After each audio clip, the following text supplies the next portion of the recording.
بسم اللہ الرحمن الرحیم۔ السلام علیکم، میں حسین اقبال ہوں، آپ میرا یوٹیوب چینل دیکھ رہے ہیں۔ تو جناب اس ویڈیو میں آپ کو ایک تو یہ بتائیں گے کہ جو مذاکرات حکومت اور تحریک انصاف کے درمیان جاری ہیں، ان کے سب سے بڑے مخالف کردار کون کون سے ہیں اور وہ اب کیسے کل کے سامنے آ رہے ہیں۔ پھر اب جو فیصلہ نہیں آیا 190 ملین پاؤنڈ کا، اور اس کے علاوہ جس طرح بشریٰ بی بی صاحبہ کو ضمانت ملی 26 نومبر والے کیسز کے اندر، ان کی ضمانت میں توسیع ہوئی، تو یہ سارے معاملات اور پھر اعجاز چودھری صاحب کے پروڈکشن آرڈر جو ہیں یہ جاری ہوئے، تو اس کے بیک اینڈ پہ کیا ہو سکتا ہے، کیا خبریں ہیں کہ جناب ان وجوہات کی بنیاد پر کہاں بات ہو رہی ہے، کون اس بات میں شامل ہے، اور اس طرح کے فیصلے جو ہیں وہ ہونے شروع ہو گئے ہیں۔ اس کے ساتھ ساتھ آپ کو جناب اس ویڈیو میں بتائیں گے کہ پاکستان میں جو سیاسی گیدڑ ہیں ان کا باپ کون ہے، اور جاپان کے اندر او کب کیا جاتا ہے، کس کو دیکھ کے کیا جاتا ہے۔ تو جناب ویڈیو کا اگر آج آغاز کریں تو سب سے پہلے بات کریں اعجاز چودھری صاحب، سینیٹر اعجاز چودھری صاحب جو زیر حراست ہیں، اور ان کے پروڈکشن آرڈر جاری کیے، اور وہ پروڈکشن آرڈر جاری کیے جناب چیئرمین سینٹ یوسف رضا گیلانی صاحب نے۔ لیکن لاہور پولیس نے، یا اگر آپ یہ کہیں کہ جیل سپرینٹینڈنٹ نے، وہ پروڈکشن آرڈر آج فارم 47 والوں کے منہ پہ واپس مارے، اور انہوں نے کہا کہ جناب ہم نہیں مانتے۔ ٹھیک ہے، ایک جانب جیل سپرینٹینڈنٹ کہتے ہیں کہ جناب ہم بڑے بے باس ہیں، جب اڈیالہ جیل میں جایا جاتا ہے نا، تو ان سے جب جا کے صحافی کہتے ہیں کہ جناب ہم نے اندر جانا ہے، کوریج کے لیے جانا ہے، یا جو عمران خان صاحب کے وکلاء جاتے ہیں، یا پھر اس کے ساتھ ساتھ اگر یہ بات کریں کہ جو عمران خان صاحب کی فیملی جاتی ہے، تو یہ کہتے ہیں کہ جناب ہمارے پاس اختیار نہیں ہے، جناب صاحب کی طرف سے اجازت نہیں ہے۔ پتہ نہیں وہ کون سے صاحب ہیں جو دکھائی نہیں دیتے، اور وہاں پہ وہ اپنی بے بسی جو ہے وہ دکھاتے ہیں۔ جو جیل کا انتظامی عملہ ہے یا جیل سپرینٹینڈنٹ ہے، وہ کہتے ہیں جناب بس نام لکھ کے دے جائیں، اگر ہمیں اجازت ملے گی تو ہم آپ کو دے دیں گے۔ لیکن دوسری جانب اگر دیکھیں تو اس قدر ان کے اندر جرت ہے، اور وہاں پہ ان کا اتنا بس چلتا ہے کہ چیئرمین سینٹ جو ہے یوسف رضا گیلانی، ان کے پروڈکشن آرڈر کو یہ ان کے واپس منہ پہ مار دیتے ہیں، اور اس کی وجہ شاید صرف یہی ہے کہ یہ فارم 47 والوں کی اوقات ہے، اور وہ ان کو جگہ جگہ بتائی جاتی ہے کہ جناب آپ کس چکر میں افسر بنے ہوئے ہیں، آپ کے آرڈر ہم کیوں مانے۔ تو وہ سارا تماشا آج دیکھا گیا کہ کیسے اسلام آباد پولیس جو ہے وہ ان کو لینے گئی، اور وہاں سے خالی ہاتھ ان کو واپس آنا پڑا، جس پہ فیصل واڈا صاحب نے کہا کہ جناب یہ ہمارے لیے ڈوب مرنے کا مقام ہے۔ لیکن اب اشارہ انہوں نے کیا دیا، انہوں نے اشارہ کیا کہ جناب یہ مریم نواز صاحبہ کی ذمہ داری ہے، اور یہ لگتا یوں ہے کہ مریم نواز جو ہیں وہ نہیں چاہتی کہ ان کو بھیجا جائے۔ اب جو مذاکرات جاری ہیں نا، ان مذاکرات کے لیے ایک تو 190 ملین پاؤنڈ کیس کا فیصلہ، پھر اس کے ساتھ ساتھ یہ جو پروڈکشن آرڈر جاری ہونے، تو یہ پازیٹیو چیزیں کھل کے سامنے آ رہی تھی کہ اب شاید معاملات بہتر ہونا شروع ہوئے، اور پاکستان تحریک انصاف کو سپیس دینے کا فیصلہ کر لیا گیا۔ لیکن یہ پروڈکشن آرڈر کا واپس آنا، اور فیصل واڈا صاحب کا اسٹیبلشمنٹ سے جو ہے وہ سارا ملبہ اٹھا کے مریم نواز پہ ڈالنا، یہ اس چیز کا اشارہ ہے کہ مذاکرات جو جاری ہیں اس سے کچھ لوگ خوش نہیں ہیں۔ اور جو خواجہ آصف صاحب ہیں وہ تو کھل کے اس بات کا اعتراف کر چکے ہیں کہ جناب میں سب سے بڑا اس کا مخالف ہوں، میں روڑے اٹکاؤں گا۔ اور دوسری جانب جو مریم نواز صاحب ہیں، آج ان سے بھی، ان کی اس حرکت سے بھی اندازہ یہ ہوتا ہے کہ وہ ان کرداروں میں سے ہیں جو مذاکرات کے سب سے بڑے مخالف ہیں، اور ان کا ہونا بنتا بھی ہے۔ خواجہ آصف صاحب پچھلے 2 الیکشن مسلسل ہارتے رہے، اور یہ الیکشن بھی جس طرح ریحانہ ڈار سے وہ ہارے، اور جس طرح ان کو بنا کے دیے گئے، اس کے بعد اگر حکومت اور تحریک انصاف کے درمیان مذاکرات کامیاب ہوتے ہیں، مینڈیٹ پہ بات جاتی ہے، تو وہ 17 سیٹیں چھوڑ کے نا جو پاکستان مسلم لیگ نون جیتی ہے، باقی جتنے بھی ان کے کردار ہیں وہ ظاہری بات ہے روڑے اٹکائیں گے، ان کو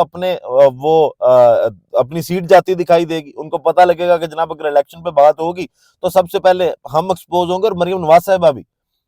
وہ بھی ایکسپوز ہوتی ہیں، کیونکہ وہ بھی اپنے حلقے میں سے نہیں جیت پائی تھی، ان کو بھی جتوایا گیا تھا، اور پنجاب میں سب سے زیادہ صوبائی لیول پہ جو ہے وہ دھاندلی یا فارم 47 کا جادو چلا۔ تو یہ 2 کردار خواجہ آصف صاحب اور مریم نواز صاحبہ یہ نہیں چاہتی کہ مذاکرات کامیاب ہوں، اور جو پروڈکشن آرڈر جاری ہوئے یا بشریٰ بی بی کی جو ضمانت میں توسیع ہوئی، اور اس کے ساتھ ساتھ فیصلہ جو غیر محفوظ ہے، تو ذرائع یہ بھی کہتے ہیں کہ جناب اصل مذاکرات جو ہے نا وہ پشاور میں چل رہے ہیں، اور وہ چل رہے ہیں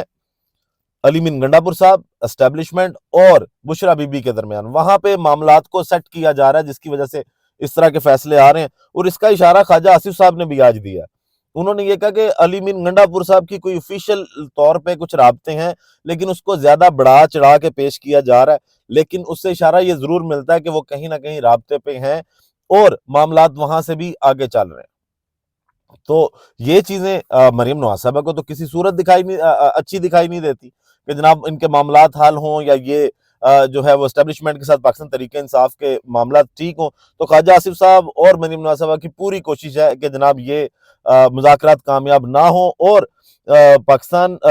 تحریک انصاف کی جانب سے یہی کہا گیا ہے کہ مذاکرات میں اگر آپ جوڈیشل کمیشن نہیں بناتے جو حکومت کے بارے میں نہیں ہے، رانا ثناء اللہ صاحب بھی یہی کہہ رہے ہیں کہ جناب اس سے نہ مسئلہ حل ہوگا، اور ابھی ہم مشاورت کریں گے اپنے اتحادیوں سے، اس کے بعد جوڈیشل کمیشن کا بتا دیا جائے گا۔ اگر یہ چیزیں ان کے بارے میں بھی نہیں ہیں، اور تحریک انصاف کہتی ہے کہ اگر یہ کمیشن تیسری ملاقات میں نہیں بناتے تو چوتھی ملاقات نہیں ہوگی، تو پھر اس کا مطلب ہے کہ مذاکرات جو ہیں یہ ختم ہو چکے ہیں۔ اور لیکن حکومت یہ بھی ماننے کو تیار نہیں ہے۔ آج عرفان صدیقی صاحب نے یہ بات کی ہے، انہوں نے یہ کہا ہے کہ جناب اگر 31 کو تحریک انصاف کال واپس بھی لے لیتی ہے مذاکرات کی، تو ہم اپنی مذاکراتی کمیٹی تحلیل نہیں کریں گے، ہم جاری رکھنے کی کوشش کریں گے۔ حکومت اب وہی کہ پھنس چکی ہے کہ یہ کہتے ہیں یار یا مذاکرات کا ایک فیس سیونگ مل جائے، یا عمران خان صاحب بنی گالا شفٹ ہو جائیں، یہ ہمیں ایک فیس سیونگ مل جائے، تو ان کے لیے دن بدن مشکل، اور نظام جو ہے وہ اب اس وقت بیساکھیوں پہ ہی چل رہا ہے۔ اب جناب آج سینٹ کے اجلاس میں جب اعظم نذیر تارڑ صاحب نے آج اظہار خیال کیا، تو ان کی تقریر کے دوران جو پاکستان تحریک انصاف کے سینیٹرز ہیں ان کی جانب سے پھر کر کے احتجاج کیا گیا، جس پہ انہوں نے کہا کہ جناب یہ گیدڑوں جیسی آوازیں نکال رہے ہیں۔ تو پھر جناب گیدڑوں کا باپ کون ہے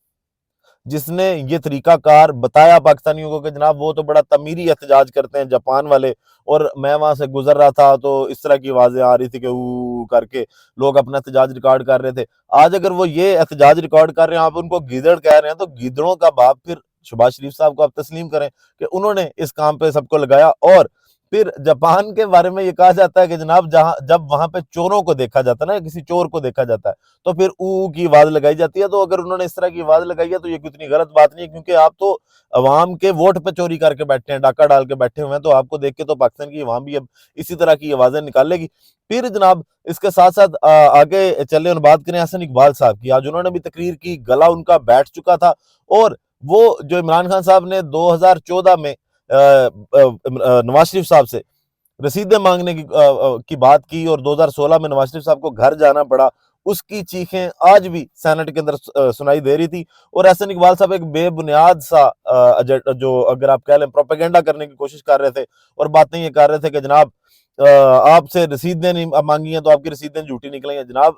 پڑھ لیا کریں کوئی۔ ایک تو یہ کہ توشہ خانہ 2 کیس کا جو ضمانت کا تفصیلی فیصلہ آیا، اس میں جج صاحب نے بتایا کہ واردات کیا ڈالی گئی ہے، رسید جمع کروانی تھی، تحفہ جمع نہیں کروانا تھا، اور رسید جمع کروا دی گئی۔ تو آپ پتہ نہیں کون سی رسیدیں نہ جمع کروانے کی بات کر رہے ہیں۔ آپ نے بھی شاید نواز شریف ہی سمجھا ہوا ہے سب کو کہ جناب رسیدیں جب ان سے مانگیں گے تو وہ بھاگ جائیں گے، لیکن خان صاحب کی جانب سے رسیدیں جمع کروائی گئی ہیں اس قانون کے مطابق جو 2018 تک تھا۔ 2023 میں آپ نے ایک قانون بدلا اور آپ نے اس پہ جناب واردات ڈالی۔ تو آپ کی آواز سے پتہ چل رہا تھا کہ آپ کی وہ تکلیف جو نواز شریف صاحب سے عمران خان نے 10 سال پہلے رسیدیں مانگی تھی نا، اور جس کی بنیاد پر رسوائی کا سامنا کرنا پڑا تھا، جس پہ مریم نواز صاحب نے کہا تھا کہ میری لندن کیا پاکستان میں بھی کوئی پراپرٹی نہیں ہے، اور اب انہی ایون فیلڈ اپارٹمنٹس میں جا کے وہ سٹے کرتی ہیں جب بھی انہوں نے علاج کروانا ہوتا ہے یا اپنے والد صاحب سے جا کے ملنا ہوتا ہے۔ تو شرم تھوڑی سی آنی چاہیے، لیکن شرم شاید ان کے ساتھ دور دور تک اس چیز کا تعلق نہیں ہے۔ باقی ویڈیو کا اختتام کرتے ہیں اسی دعا کے ساتھ کہ اللہ تعالیٰ پاکستان پر اپنی رحمت نازل کرے۔ پاکستان زندہ باد۔